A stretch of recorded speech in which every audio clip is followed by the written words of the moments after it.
Hi guys, welcome back to my channel. Let's talk about episode 3 of Temptation Island. If you are a returning subscriber, thank you for always coming back. If you are a new subscriber, thank you for subscribing. And to people that are yet to subscribe below and like this video. Thank you.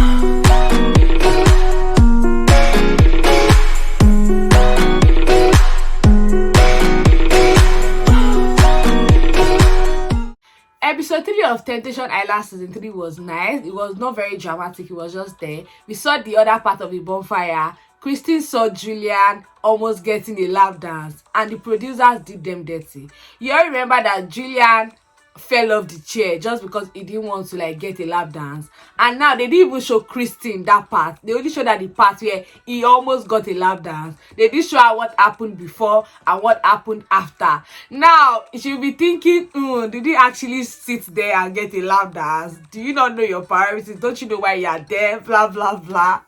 I'm like, God, the producers just did my Julian dirty, because I'm actually rooting for Julian and Kristen. They've been on their very best behavior. Even Julian, both of them, they know why they are there and they've been sticking to that, and I really like them about it. So I'm really rooting for them to survive Temptation Island. Oh, Erin as well. Erin saw Corey talking to the girls about her, saying that he's always like the second fiddle, blah blah blah, and Erin felt bad, and that's something I actually like about Erin. Yeah, she brought Corey there. She's not very into him and all, but I love the fact that she admitted that she had a lot of things to work on. She admitted that, okay, she has been the problem in the relationship, and she has been the one looking for what is not there, looking for a problem that is not there, all because of her past and things like that. And I love how Mark told her that, do you think you're not making yourself happy just because you don't want to get out? So I think she has figured out what she has to work on, and I really like that about her.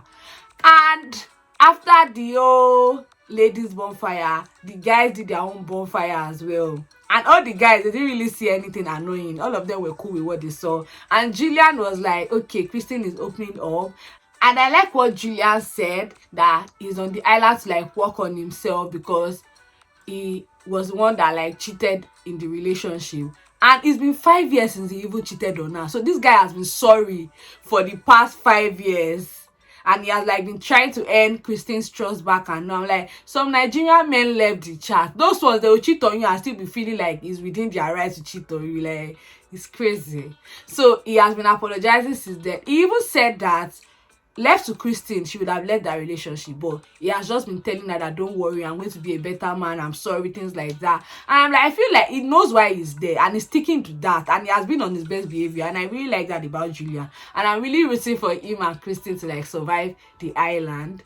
And our Kendal, Mr. Perfectionist, he was he's not bothered. He was not saying annoying things, that he wasn't bothered. He's there on his own journey. He's focusing on himself. It's not he doesn't care, but I'm you don't care. Just say it. Point blank, don't care.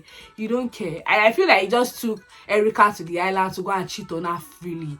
And that was the same thing Erica said. Erica was she's finally realizing that, okay, it's this boy brought me here just to do whatever he wants, and me, I should be here working on myself. She's there trying to work on herself, but you are there doing whatever you want, disregarding her, disrespecting her on national television, making her look like a fool. This girl actually trusted this guy. She was confident that, okay, this boy knows what he wants and things like that, only for her to be seeing another side of him. And I'm glad that she's finally seeing him for who he is, and she's finally realizing that this boy, he always shine the spotlight on my own flaws, but he doesn't even talk about things he needs to work on, his own flaws, as if he's perfect. And the girls were that boy is manipulative, and I agree 1000% that the boy is manipulative as fuck. He's manipulative, big as manipulative, and he has manipulated her to feel very little in the relationship and feel she's not enough, while he has a lot of problem he has to work on as well. And I'm girl, 24 years old, you still have a long way to go, and you still have a long years to figure things out. You don't need to have everything figured out now. Like I said in my reaction to episode 1, she doesn't need to have everything figured out now, and she doesn't need someone that will make her feel little. She needs someone that will encourage her, support her, and things like that. And she deserves better than Kendal. Kendal is 0. I don't even want to be bothered about Kendal anymore because that boy keeps annoying me. Like, I just want him to be off my screen. He annoys me so much. I want to just stop budging about Kendal and focus on Erica growing and realizing that she actually deserves better than this boy. And I think she's already doing that. She's already realizing it, and I'm very glad. Kendal, Mr. Kendal, he and his Alexys. This boy has been shouting, "Oh, I want someone ambitious, blah blah blah." And I've not even seen him and Alexys talk about anything meaningful other than touching each other, kissing each other, things like that. Oh, and he has kissed Alexys. Alexys followed him to his room, and that one too, she was just being very tasty. She was like, "Oh, I think we are ready for the next level." I'm like, "You've only known it for 4 days. You are ready for which next level?" And the way Kendal was shouting, "Oh, we didn't make any rules. We didn't make any." I'm like, "You were the one that proposed the no rules, and Erica agreed to it. So why are you doing as if, yeah, she was the one that brought up, no, I don't want any rules. You made this because you knew you wanted to come and cheat freely. There, that was why he said the no rules thing." Very annoying boy. So Alexys followed him to his room. She was there, he was there. Couldn't have said though, he was that she was there. I think she was just waiting for him to like get physical with her or things like that. Then he also stood up, he went to kiss her, he hugged her, he was touching her bum. I'm like, what? Someone's boyfriend. Wow. That boy belongs to the bin. Like, it belongs in the bin. It's trash. It belongs to the streets. It's a skull. My friend said no. When something is in the bin, you still have to deal with something in the bin. That boy belongs in the toilet. It belongs to be flushed. Like something that you throw in the toilet and flush away to never be seen ever. And a lot of people are angry with that Kendal because why would you do that? Like, it's been only how many days and you're disrespecting your girlfriend like that. Erica said something about catering for him, doing all the cooking. Like, it can't cook. She don't like, she cooks, she does everything. He cannot cook. He probably cannot even clean or do anything. Yeah, and I feel like he's being cocky like that because he probably brings like the major money to the table. Because Erica is working as well. She's a personal assistant. She also says she works in the hospital sometimes. So maybe, yeah, I think he's an entrepreneur. He has his own business or something. I can't remember what he said he does. So I think he brings more money to the table, and Erica brings her own share as well. So she's just like she's more like the only person. She does the cooking, she does things like that. But why won't you even appreciate someone that does that? Why won't you appreciate that? Why? It's just very annoying. I want Erica to have fun on the island and just grow, find herself, be confident in herself, and know that, okay, she's enough, and she has a lot to bring to the table, and whoever doesn't see that doesn't deserve her. Period. Say fini. Now to Julian and Kristen, I said it earlier that I'm rooting for them to like survive the island.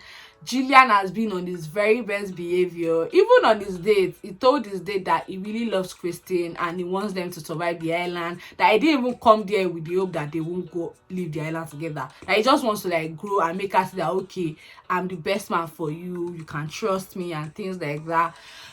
And he even said that at the end of the day, if she outgrows him and she feels like, okay, I don't want to do this thing with you, he loves her enough to like just say, okay, just do you, I want you to be happy, whatever I want to do, I'll just accept it and things like that. And I'm like, this Julian is actually really making me proud. It was really nice to see someone that is like putting their girlfriend first like that.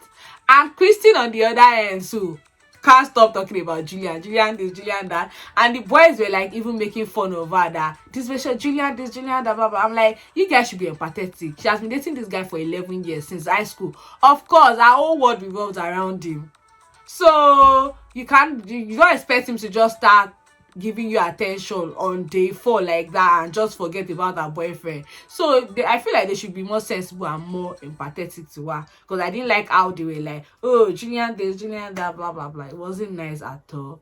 And at a point, this boy Ivan brought up the issue he had with Kristen and he was apologizing, blah blah blah. And I'm like, you called her a bitch, why are you apologizing? You just don't have sense. Then he was like, okay, that he's just apologizing because someone told him something that the girls don't like him. And Kristen was like, girls don't like you, who told you what? And although that boy, I can't wait for him to go because it's problematic and I don't like him. I love the fact that he said that thing in front of Dr. Blake. He was like, okay, Dr. Blake told me that you girls don't like me and you can send me away, blah blah blah. And they were like, we didn't even tell him that. What makes you feel that way? Like, this thing is not that deep. And Dr. Blake was like, something, something, something. I watched their IG live after episode 3, and all of them, to be honest, all those single guys, they belong to the streets. They belong to the streets, to be honest. Guys, the way all of them were talking, even Blake was like,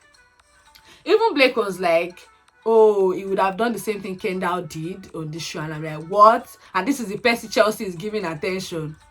I'm like, I hope Chelsea didn't like go further with this guy, because I don't think any of them are there for something serious. They all went there to just go and have fun, and they are saying the right things to just make you cheat on your partner, help you to ruin your relationship. That's it. Because for Blake to be saying something like that on IG live, that means all of them went there with ulterior motives or with bad intentions. Then for Chelsea and Thomas, we are finally seeing the flirty Thomas. Everything Chelsea said about that boy is true to a reasonable extent. It's true. Because this boy was already telling Sophia that, you are my type, blah, blah, blah. He even gave her flowers. And that one was feeling all the emotions. And at a point, she was like, oh, stop looking at me. And I was like, oh, what? And she was like, oh, what? She now pegged me. I thought they were going to kiss at that point, because the whole thing was like very, like, the tension was there. And she was like, okay, I'm just going to give you a peg. Like, Sophia is already catching feelings. And I actually really like Sophia. I really like that girl. She's already catching feelings for Thomas. Because she was feeling, she was like, oh, God, it's so natural. It's so powerful. I'm like, this Thomas, hey, be careful. This man doesn't have sense. But Thomas is already giving Sophia attention. And I think they are going to get physical at the end of the day. Because the way things are going, I don't know. Then Chelsea on the other end, Chelsea has been giving Dr. Blake attention.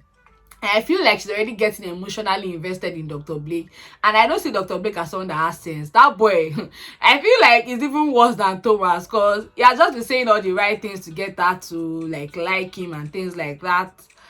And there's something I noticed about Chelsea that I don't really like, is the fact that she's not really confident in herself. And aside from that, she's emotionally dependent on people.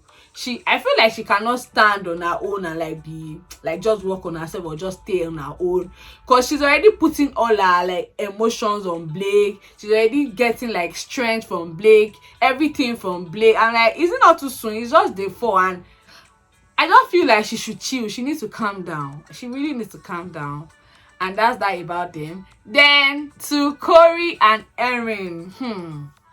Corey has been on his best behavior too, although he has been talking to the girl. Most time he ends up talking about Erin, and now Erin doesn't treat him right. Then Erin on the other end, that one too, she has been having fun. She knows that she has to work on herself, but she has been talking to people, getting to know people. She has been opening up and things like that. And Erin even told Chelsea that she should explore other options, because Chelsea was like, oh, she doesn't feel special. Thomas doesn't make her feel special. And she was like, explore other options. I'm like, As you are exploring other options, be careful of that option, because you don't know their intention. To be honest, you've only known them for how many days. Be careful who you like rely on there, because those singles, I don't trust them one bit. I don't trust them at all. So Erin has just been opening up and been getting to know people. Then Corey chose Amanda for his second date, and Nicole was angry. And I'm like, wait, what? This guy has a old girlfriend.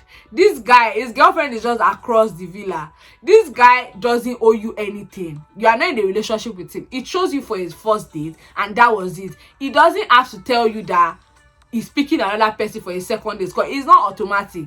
I chose you for my first date, doesn't mean I'm going to choose you for my second date. And this girl was angry. She was like, Corey did not tell her, blah blah blah, that, and she likes them together.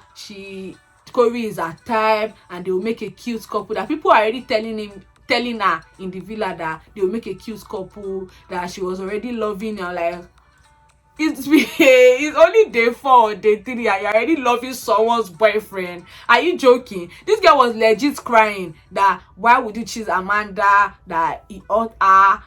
Corey wasn't understanding, like, Are you joking? Like, girl, are you really joking? And that was one of the reasons why I even chose Amanda, because it felt like Nicole was already coming on too strong, and she was already feeling all the emotions, like, hey, I like you, blah blah blah. Like, that was why I chose Amanda. And I feel like that was like a very sensible thing to do, because on a show like that, if you keep choosing someone for all your dates, you are going to get emotionally attached.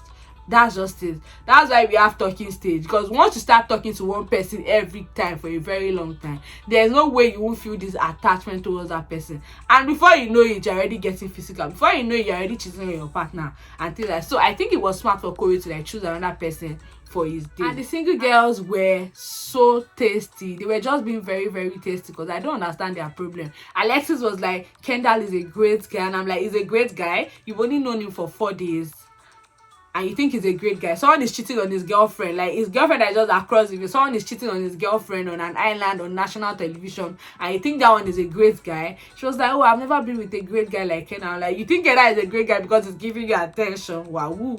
Then the other girls were like, oh, these boys are too uptight. They were insulting the other boys for being uptight, that if their relationship was that great, why did they come to the island? They're always talking about their girlfriends, things like that, that why can't they be like Kendal? And I'm like, you know what, I wish you a boyfriend, a husband, an in-law like Kendal. I wish it to you. You want Kendal, you want every other person to be like Kendal. I wish you a boyfriend like Kendal. I wish you a husband like Kendal. Like, I was just so angry that why won't you respect people for like respecting their girlfriend? So you want someone that is disrespecting his girlfriend on national television, and you're insulting other people that they are being uptight. All of them should be like Kendal. Are you joking? Are you alright? It was just very annoying. Like, this girl, what are they saying? All of them, they are just there to have fun, to be honest. And if any of the guys decide to like say, oh, I'm leaving my girlfriend for this person, they might just end up taking something else. And even the girls, if you're on that island and you think you fall in love with one of the guys, I think you're a joke too. Because why would you think someone that is leaving their girlfriend of how many years to just cheat with you within how many weeks is like in love with you and would like respect you in the future? I just don't think so. I like Mark. The way he like just talks to all of them. Even Mark, when Kendal was like, it's not like he doesn't care. Mark was like, oh yeah, I understand. Don't worry, I understand. And I like that you are being honest. I know in his mind he's like, yeah, mad. But he was just very professional. I didn't say anything. He was like, oh okay, yeah, I understand. Then Juwan, my husband, I found Juwan on Twitter. Like, I don't know what brought his tweet to my TL. I saw it and was like, is this not Juwan? Then I was like, hey, I was like, hello, are you the owner of the face I circled in this picture? And he was like, yeah. And I'm like, hello, my husband. And I was like, I'm not even gone on one knee yet. And I'm like, no, you don't have to go on one knee. It was very cute. I'm like, yeah, that's my husband. I need the camera to be on Juwan more, because that boy is fine. The boy is very fine. It was so nice. It was so nice to find him on Twitter. Then I went to their IG. I saw them. They did an IG live session. I was just asking them random questions. And I even asked them what they think about Kendal. And they were like, they guys, if you give them like something, or if you give them a taste of something, they are going to go all the way. That going to the island without any rules was actually a mistake on like Erica's part, that they can't really blame the guy because he went there with no rules. And I'm like, the rules of every relationship should still apply. The fact that there are no rules and you decide to disrespect me because there are no rules, that means you don't even like me. That means you don't even love me. Because why would you say you love me and then be disrespecting me like that, or be cheating on me with other people just because we didn't make any rules? Is Julian not someone? Julian and Kristen too, they don't have any rules, but why is he not touching people? Why is he not kissing people and disrespecting Kristen everywhere? So the fact that they went there without any rules doesn't give him the right to like just mess up like that. I cannot wait for episode 4, because the next bonfire is going to be very messy. Now that Kendal kissed someone, they are going to show Erica that part. They are going to show all the girls the part that their guys fucked up. Chelsea is going to see Thomas talking to Sophia and getting all flirty, and they are going to show Kristen about Julian. They are going to show all the girls where their guys fucked up, and for the guys too, they are going to show them where their girls fucked up, and the girls are not even fucked up like that. So I cannot wait for the next episode. The next bonfire is going to be messy. That's all on episode 3, guys. Thank you so much for watching this video. Please like this video, subscribe below, subscribe, share this video, leave a comment, let me know what you think about episode 3 of Temptation Island. Share this video. I'll see you in my next video. Bye.